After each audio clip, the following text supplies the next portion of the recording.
I assume by now everybody knows a lot about the double slit experiment, so I'm going to go through this very quickly. If you take elementary particles, quanta, photons, electrons, and so on, you send them through two slits, and you look at a screen to see what happens.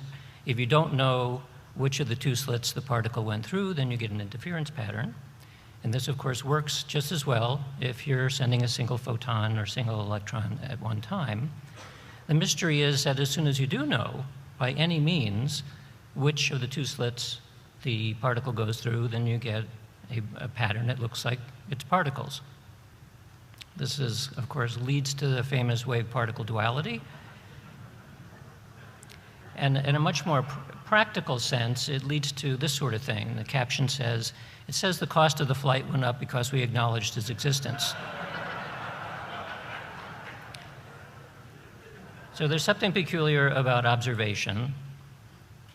And this is, of course, the quantum measurement problem, which has been described before here, but I'm going to do it in a simpler form. You have some sort of a system, which could be a double slit, any kind of physical system, some sort of measuring apparatus. And the measuring apparatus does an observation of the system.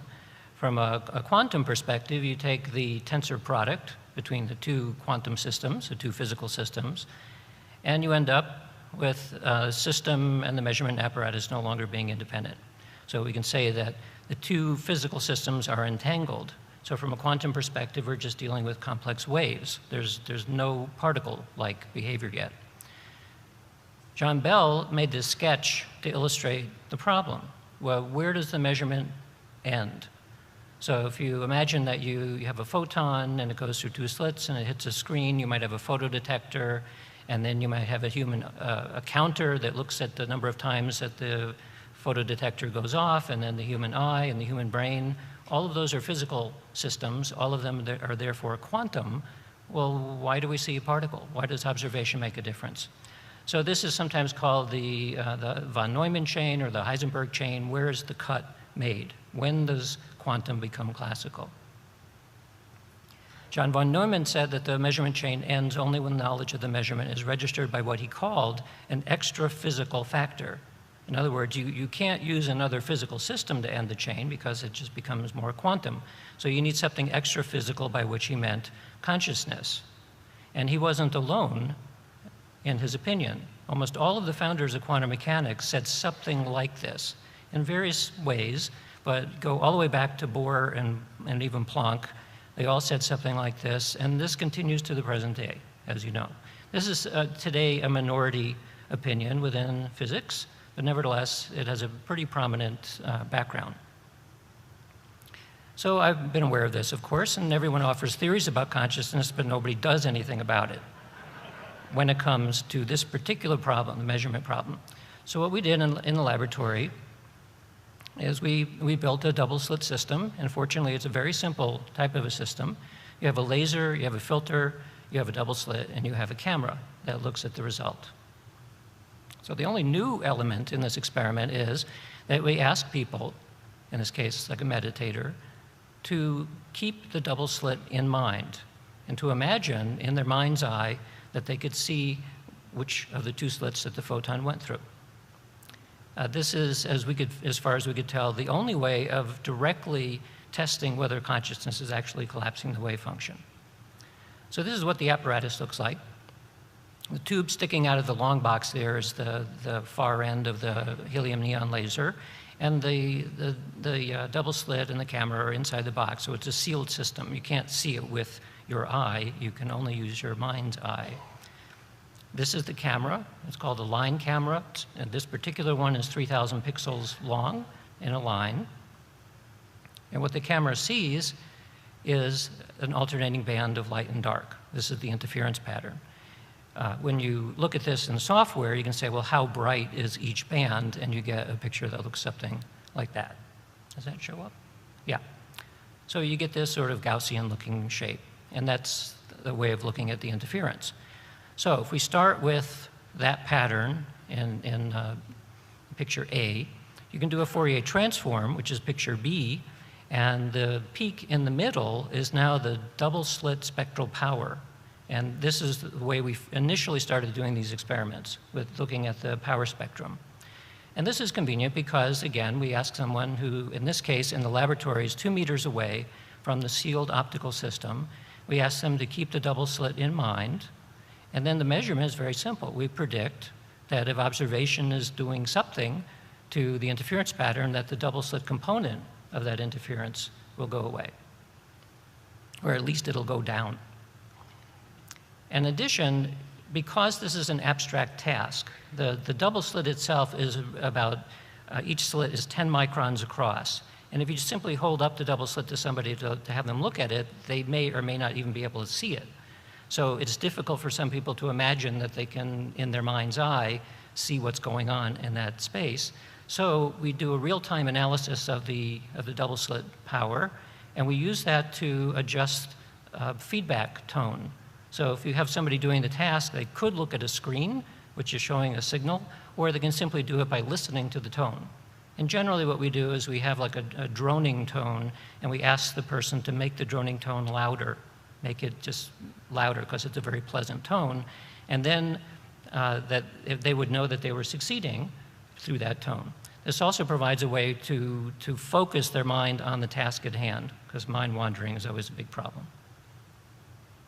The protocol is very simple as well. We compare the double slit power during mental observation versus no observation. They get a voice message which says, now concentrate, and then now relax, and this alternates.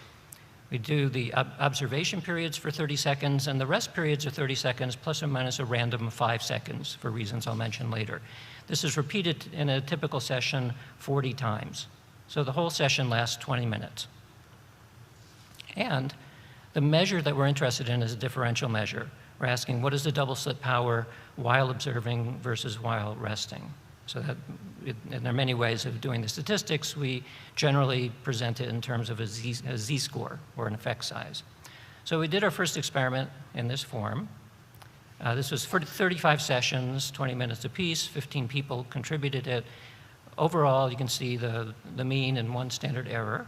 We did actually pretty good. Meditators did a little bit better than the non-meditators. And the prediction was that the double slit power would drop during observation, and indeed that's what we saw. So when we do experiments of this type, especially when they work the first time, we're always suspicious about the first timers effect, or everybody's very enthusiastic about what's going on. So we repeat it again and again. So we did 4 pilot studies, each time adjusting things in various ways and looking at different kinds of aspects of the design. And in each case, each one of the 4 pilot studies, the meditators did quite well.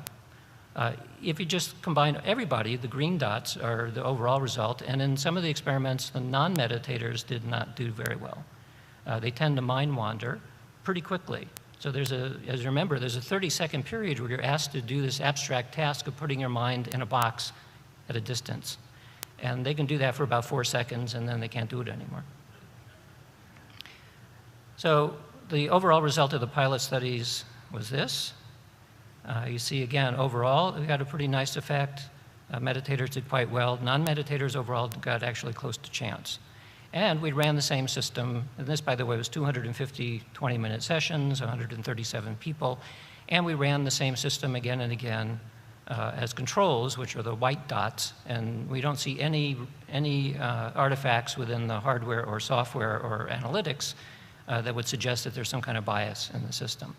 So here it looks like observation was collapsing the wave function. At least the meditators could do that.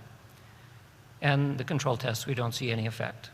So we were encouraged by this to go ahead and do a formal experiment, formal in the sense that we pre-specified how many sessions we would do in advance, so 50 sessions. So here's the result of the 50-session pre-planned experiment using the same analysis that we had used in the previous experiments. And this gave us a 5 sigma result. So for those of you who are not used to the term sigma, think of it in terms of z-score. It's the same thing, standard normal deviate. So we got a 5 sigma result when people were observing, and when nobody was doing the observing, we got almost exactly chance. When we do an experiment like that and we get a very strong result, if you keep in mind that a 5 sigma result was able to give CERN the Nobel Prize for finding the Higgs particle, which turned out not to be Higgs after all. Well, we got a 5 sigma result too, but I haven't heard from the Nobel Prize Committee yet. And we were also suspicious of it because that seemed way too good. So we did another formal experiment. Again, 50 sessions. We did other things I don't have time to talk about on this. But one of the things I'm showing here now is this is the control results, and it's lagged in time. And the reason why we look at the results lagged in time is because if you ask somebody to now concentrate, and then a little while later, now relax, you can't switch your mind instantaneously. So we expect that there should be a delay in the results of the experiment because it takes the mind to switch gears. So this provides actually a nice secondary way of looking for the results that we hope to find, because if there is no delay, then you have to be suspicious about the results. So here's time 0, which is when the instruction is given to switch your attention. There's the experimental results with the lag from 0 to 15 seconds, and in fact, we got a slightly better result with 2-second delay. So I'm not going to talk about this analysis again for the remainder of the experiments, but we did this sort of lag analysis in all of the studies that we've done. So after doing the second formal experiment, again getting over a 5 sigma result, we got suspicious. So maybe this was caused simply by proximity of the human body. Even though it's 2 meters away from the double slit system, we figured that maybe when somebody's asked to concentrate, they lean forward slightly. And for those of you who've worked with interferometers, you know that they're exquisitely sensitive to everything. So we thought maybe the temperature change from a body 1 inch closer versus 1 inch away would be sufficient to make this result. So we decided to put the entire thing on the internet so we'd be sure that we could rigorously separate people by distance. So there's the double slit. This is sitting on a rack that has a bunch of servers on it. And we ran this for 3 solid years, calendar years 2012, 13, and 14, ended up with over 5,000 sessions done by human observers and 7,000 done by robot observers. And I'll explain what that means in a minute.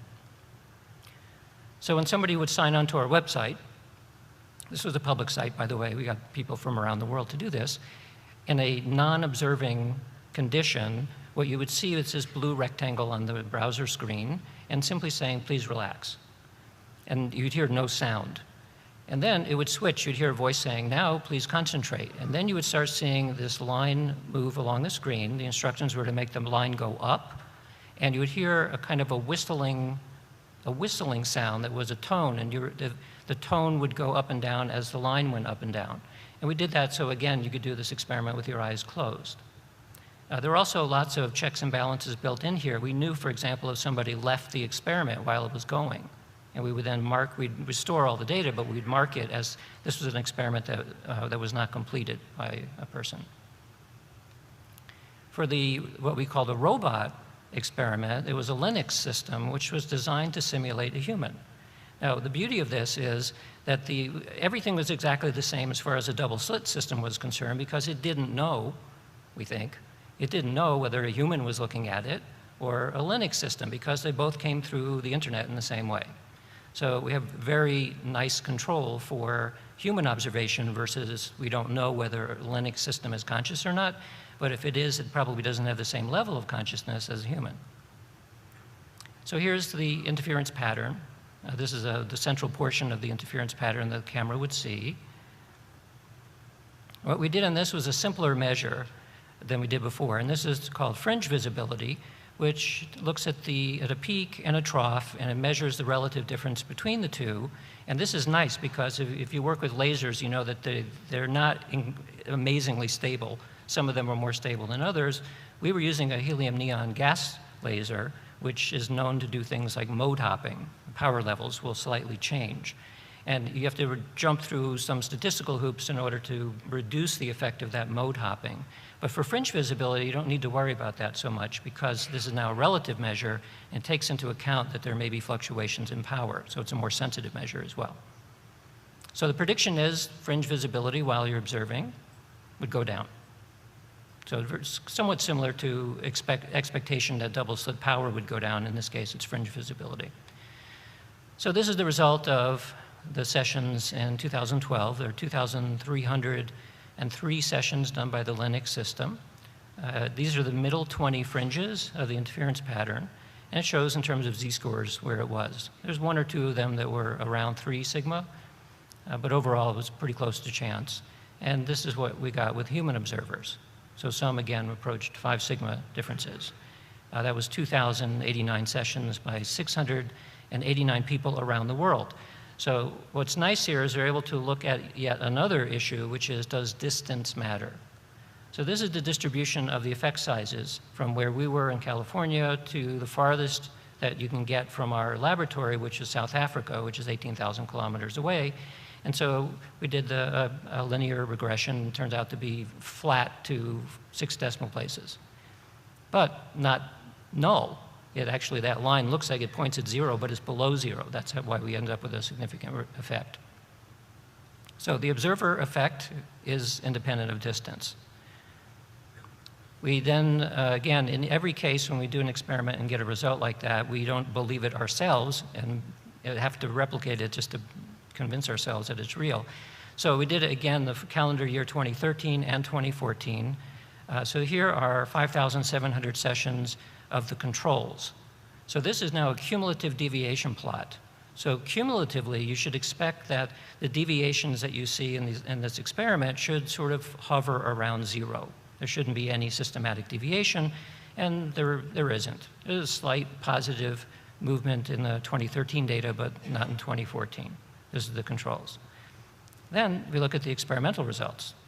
So in 2013, we got a cumulative march towards fringe visibility dropping, which is what we had seen before and what we had predicted.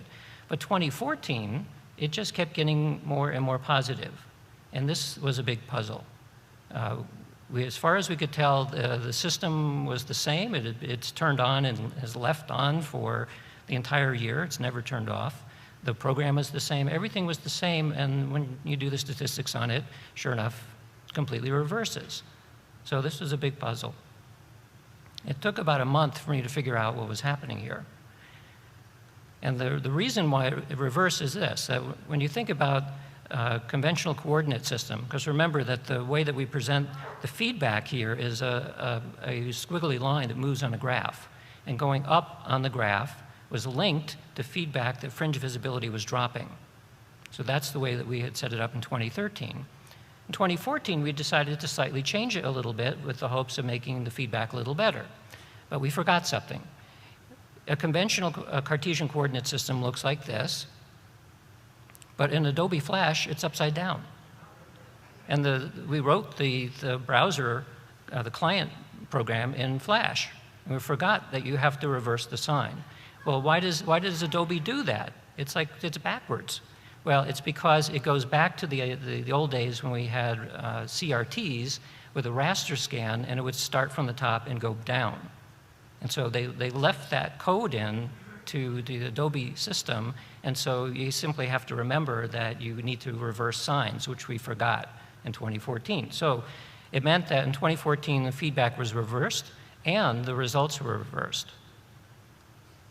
So this suggests that the observational effect we're looking at is an active effect. It's not simply that consciousness collapses the wave function, but it more is that it's something like a quantum Zeno effect, and it steers the direction that you're going. So when you take the overall results from 2013 and 14 and you reverse the sign of the results in 2014, you get a very healthy result for people and very close to chance for the robot sessions. By the way, all of this data, it's about 80 gigabytes of data. It's millions of camera frames with the interference patterns. It's being put online as we speak, and will be available eventually when all of that data is uploaded, so anybody can look at it. So now a skeptic could say, but is this really a quantum effect, given that you're dealing with a gazillion photons per second with a continuous beam laser? To which I replied, that's a good point. Let's do the same experiment, 1 photon at a time. So we used a commercial system. It's a little over a meter long. And you can shoot a single photon at a time and then see whether or not you get interference with a double slit system. On the right end of that long chamber is a photomultiplier, and that's what detects the single photons. So the way to do this, since you're measuring 1 photon at a time, is you you set up what the photomultiplier looks at, and then you move it a little bit, and you move it a little bit, you move a little slide, so you're only getting a little piece of the interference pattern.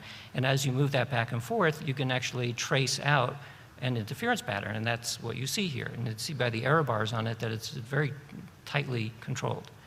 So in this case, we decided to have observation linked to one of the troughs. Now, the trough exists in this case because of destructive interference. So we figured that if observation is getting rid of the interference, then photons should increase in this case at that point. So we set up the system to look at that point with the prediction that when people observe the system, the line would go up. We did 6 experiments, and I'm just going to mention one briefly. We call this the illuminated Buddha experiment because we have a little Buddha statue and put an LED in it that would get brighter the better you did. And the experiment was done in complete darkness. There was also tone associated with this, so you could do it with your eyes closed, but this turned out to be a very pleasant kind of thing to do because in complete darkness, the LED would light up this slightly yellow-colored Buddha, and it would glow yellow, and it was a very pleasant experience. We found actually in all of these experiments that if you think of this simply as Physics 101, it may or may not work. We spent a lot of time making sure that the individuals that we chose were comfortable and understood the design and gave them a lot of leeway in terms of how they wanted to mentally interact with the system. So the psychological side of this is just as important as the physical side. So this is the result with the illuminated Buddha experiment. We predicted that that would go up, and it went up by 2.5 sigma. So that was good. We published this last year, and this got a prize for the best paper in that journal. So we've done 17 experiments of this type, most of them, 16 of them, using a double-slit system over 8 years. And you can put this into a meta-analytic software, and the bottom line is this. Depending on whether you use a fixed effect size or a random effect size, somewhere between around 4 to 8 sigma effects. So it looks pretty robust. And all of this is still predicated on the idea that we're expecting a drop in double-slit power.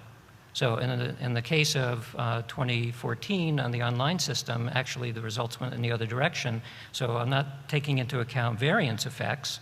This is simply a mean shift. And in mean shift terms, it's still 4 to 8 sigma. You could then also ask questions like, is this due to p-hacking? Well, no, it's not due to p-hacking. Are the results due to selective reporting? No, they're not due to selective reporting. There's lots of nice software now that you can use data that goes into a meta-analysis and start asking these questions about questionable research practices. And of course, we knew what we were doing. We knew not to do selective reporting and not to p-hack and not to do a whole bunch of things. But it was nice to see that the software confirmed that that was the case. So we so far have 2 independent reanalyses of our online data from 2013 and 14. Nicholas Tremby is a PhD postdoc in physics who's in France, and he came to visit us for a month, and we gave him the 80 gigabytes of data and said, see what you can get. So he was able to confirm that the results that we reported in that paper, which just came out this year, was correct. And a second analysis was done by Wolfgang Baer, who's a physicist in the United States, and he independently verified that the results were correct as well, and he did publish that result. In terms of replications of the experiment, there is a physicist at the University of Sao Paulo who I don't have permission yet to say who he is, but he's doing a replication. I actually sent him our little double slit itself. It's like a $200 piece of metal. So I sent him that, and then 2 days ago I asked him, well, how's it going? I didn't hear about any results yet. So this is exactly what he wrote in an email. And the last days it has been an intense mixture of feelings. I'm oscillating between, oh my God, and wait, something must be wrong.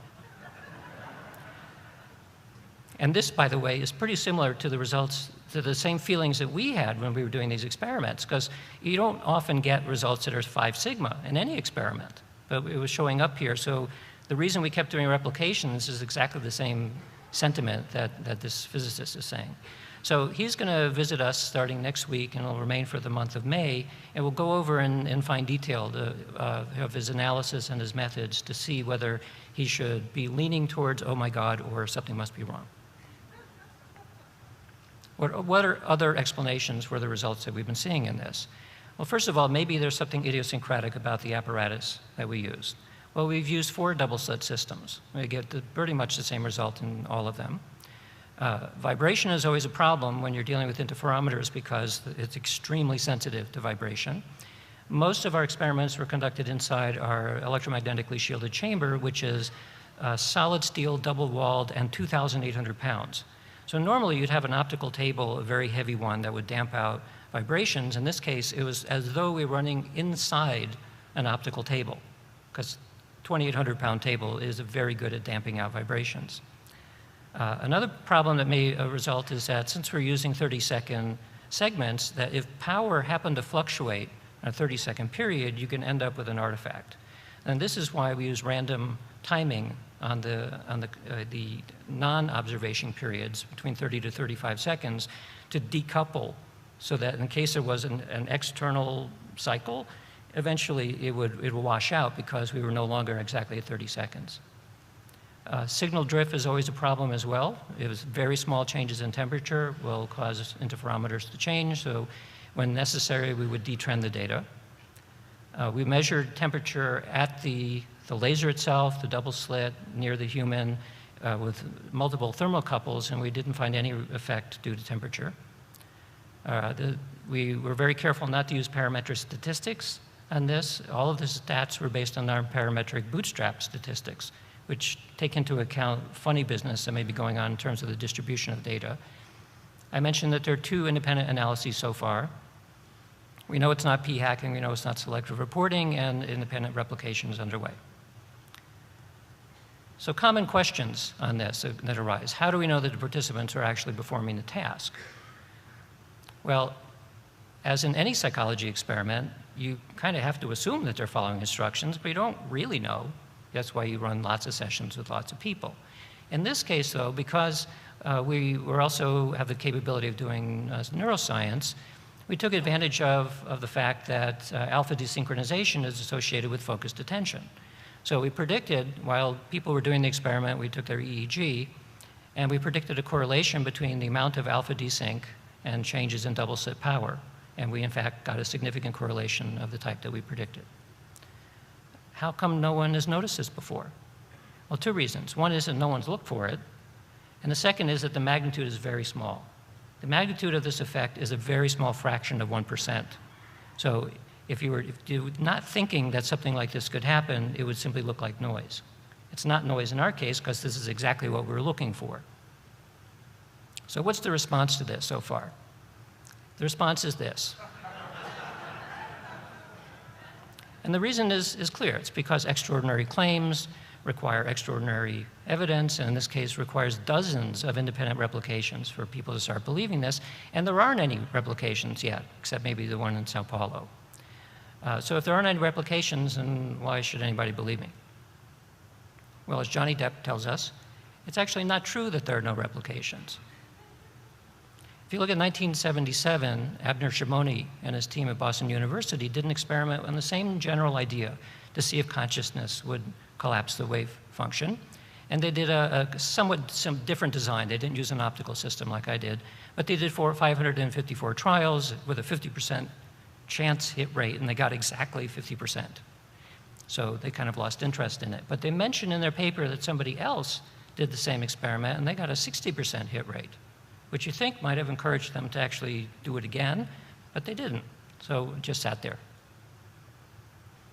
In 1998, Stan Jeffers at York University in Canada did an experiment with a double-slit system and got nothing, so non-significant result.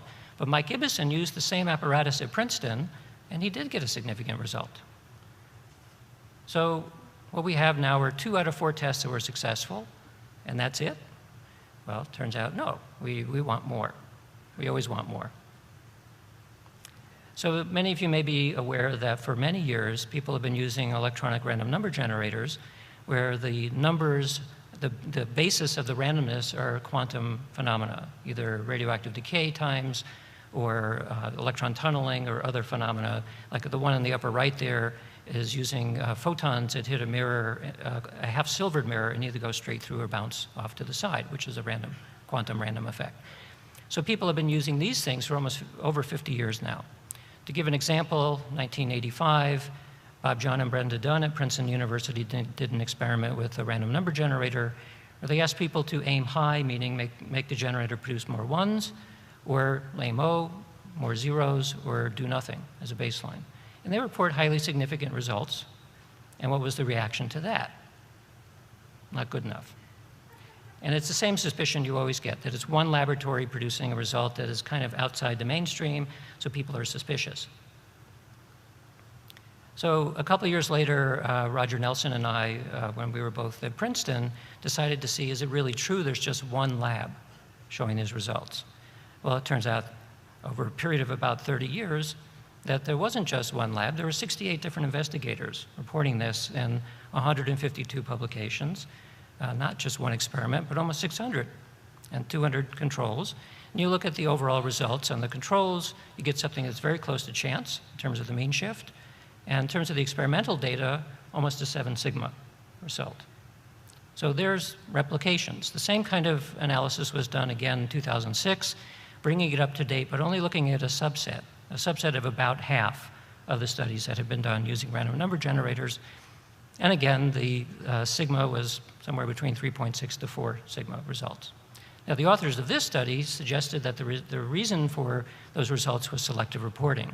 And they gave reasons why they believe that, and I don't believe it, because I'm pretty well aware of everyone who had reported this, and there simply aren't enough people around to reduce the effect by selective reporting. So what's the overall reaction to something like this? We're saying, would you look through the telescope? No. We don't want to. And the reason is this. So a lot of people have felt, and I've heard explicitly people saying, if this is true, we need to throw away the textbooks. So we can't throw away the textbooks because we know too much already. That is probably correct within each discipline in science. So what do we do with this? I'm going to present the world's fastest analysis of what's happening here. So reductive materialism is predicated on a model that looks something like this. Physics is at the bottom, chemistry, biology, psychology, consciousness is somewhere near the top, but consciousness doesn't mean anything. And from this perspective, the idea that mind and matter directly interact with each other in some way is forbidden. Or at least it's very difficult to think of a way that it could work. Now, Stuart Hameroff has come up with an interesting model, and there are more and more models coming along that suggest there may be a way to stick within the existing scientific paradigm and solve this problem. But the other approach, of course, is to take exactly the same disciplinary structure, but just take consciousness and stick it down there. So it's a new metaphysical base on which we sit. From this perspective, just like in physics where you have electrons that go everywhere up in the pyramid, here we'd have consciousness that starts at the bottom and goes everywhere up. So this is idealism, panpsychism, neutral monism, use whatever your favorite term is. From this perspective, the real puzzle is how do we get from consciousness or awareness into physics?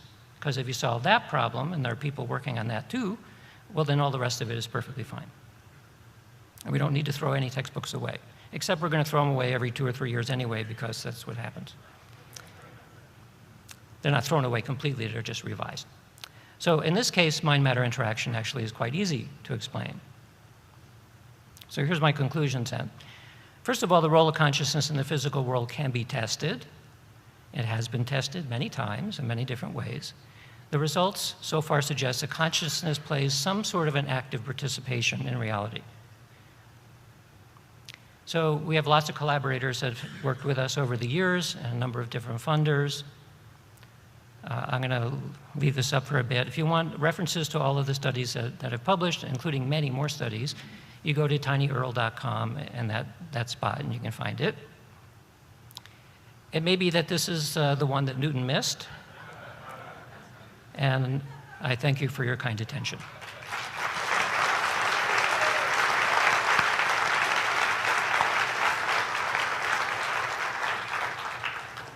Should I switch it over? Yeah. Okay. Let's take one or two while Stu Kaufman gets ready. Okay, I'll leave that up then. Excellent work, Dean. Would you be interested in, if there was some grant money available, in doing a meta study that covers all the work that's been done? Because it seems that this is missing because the only meta study was it was not complete. You're asking a scientist if he'd be interested in funding? Exactly. Just say yes. Okay, good. Yes. So let's talk. All right. Hi, excellent talk. I have just two questions. One is the role of the feedback. You gave always feedback as a tone. If you don't give it, what happens? And the second one is that you found the correlation between alpha synchronization and the effect size, which seems really reasonable. But you also found the effect with the internet, right? And I really can't imagine what kind of mechanism can cause the effect over the internet. What's your explanation? Did you understand what he said? The first one is the role of the feedback. The role of the what? Feedback. Feedback, right. Tone. So we use feedback in almost every study, mainly as a way to focus people's minds on the task at hand, but also because of transactional interpretations of quantum mechanics. So it's simply an easier way of imagining how a human could interact with a system at a distance through the interaction itself. So the feedback then became the way that the two are connected. But is it possible the feedback itself is causing this effect? Oh, would the feedback cause the effect? So when we do a control study, we have it exactly the same. So the feedback is running during the control as well. So if it was an artifact that was caused by the feedback, then it would have shown up in the control studies, and they don't. And the second question was how it's possible that even if alpha desynchronization is the cause of this effect, when you are doing it 2 meters away, how it's possible to produce the same kind of effect through the internet? Through the internet? Yeah. Well, we don't know. But of course, it suggests that whatever's going on in terms of consciousness is it's non-local. You don't have to be in proximity to the system. Two more questions and we'll move on.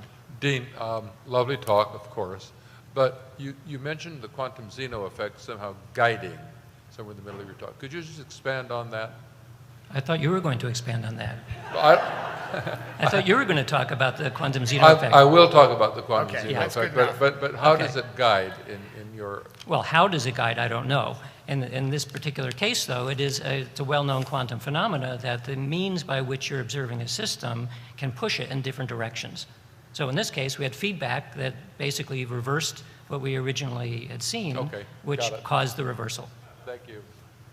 Yeah, so I'm interested in these interpretations of quantum mechanics where consciousness collapses the wave function, but I guess it's just not obvious to me how this kind of anomalous effect provides any evidence for those interpretations over and above evidence, for example, really boring evidence we already have, like if you look at what's going on in the double slit, you get collapse results and remove interference patterns and so on. You might think that's prima facie evidence, but it turns out all the other interpretations of quantum mechanics can accommodate that evidence pretty well. It seems to me that what you have here is, if the evidence holds up, evidence for some kind of mechanism of interaction between brains, human observers, and what's going on in the double slit. But that's independent of the question of interpretation. I would think that all the interpretations of quantum mechanics will agree that if there is some such mechanism of interaction between the human observer and what's going on in the double slit, then you'd get various, collapse-style results. So it seems to me that it's not clear to me this actually gives direct evidence for this kind of interpretation, much as I'd like it to. Well, remember that the motivation for this was explicitly looking at what von Neumann said about an extra physical factor. So we used the extra physical factor in as best a way that we could think of doing it, and in fact was confirming, at least to a small degree, what von Neumann was basically saying, that it was beginning to cut the chain. Now, why didn't it completely collapse? My guess is because, well, we did see better result with meditators versus non-meditators, so there's something about focused attention that is a critical element. And it's a very difficult task. Even the long-term meditators found it difficult because of the abstraction of the task. But we're looking at other ways of making it easier for people to interact with these kinds of systems, in which case maybe we'll get stronger results. I'll bet Von Neumann meant extra material because entanglement is physical. Please be quick. Yeah, I'm just curious about the effect of conscious and unconscious processes on this type of experiment. So if you were able to design a paradigm where you could suppress the interaction from consciousness, because the unconscious processes are in place while awareness is rising or is there, let's say. What would be your expectation? So if we manage to suppress it from unconscious processes equally interact, or? If we were able to suppress unconscious? No, if we were able to suppress the interaction from consciousness there are various techniques to do that. Well, we could use things like distraction. We used the simplest possible method that we could think of initially, which is simply to withdraw your attention from the system. And the way we do that in terms of the feedback is you don't get any feedback. So that portion of it is cut. But we had thought of other things too, like we'd have somebody read something on a screen or other forms. The problem with doing strong distraction of attention is that it takes a lot longer to switch back into the task. And we didn't want to do that. All right. Let's give Dina a round of applause. That was great.